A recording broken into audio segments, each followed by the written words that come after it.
bad debt written off by water companies and passed on to customers has increased by 430% over 3 years, and the Welsh Government estimates that the majority of debtors live in rented accommodation.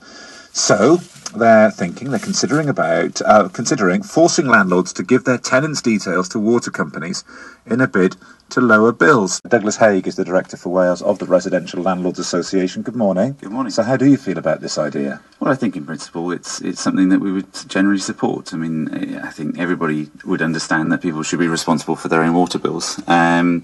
So and overall these are things that we would, as a landlord body, recommend that all landlords do as part of their general housekeeping, informing that the relevant authorities, whether that's the local authority for council tax, obviously electricity and gas boards for the bills there. So they should be doing that for the water board as well.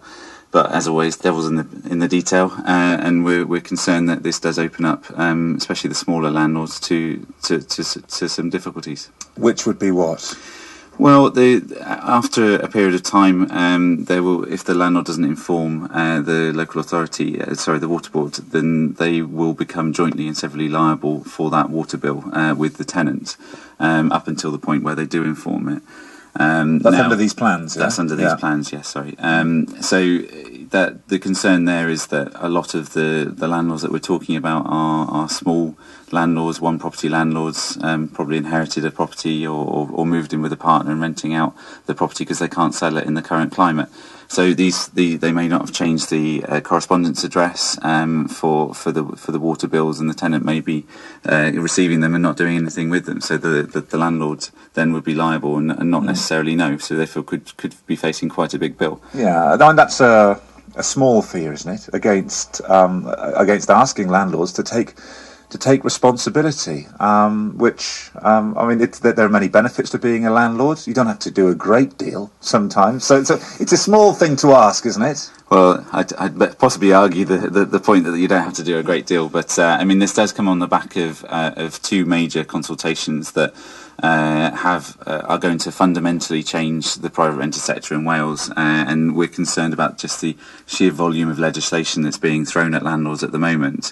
So I agree. It is something that should just generally be part of a good landlord's housekeeping process of renting a property. But we want to be there to make sure we can protect the landlords that need assistance and need education, because it is likely the landlords that get stung by this are likely to be the smaller landlords that are using the rent to simply cover a mortgage and nothing more than that. But then, this is early days. We're not talking about something that's been brought in by surprise this morning. We're talking about something it's being considered. There'll be consultations and all. There's plenty of time for this, isn't there? Yeah, well, I mean, I think they want to try and enact this in the spring of 2014. So it's as legislation goes, it's quite a quick turnaround that they want to achieve. Obviously, there is a consultation in place, which I think is due in November.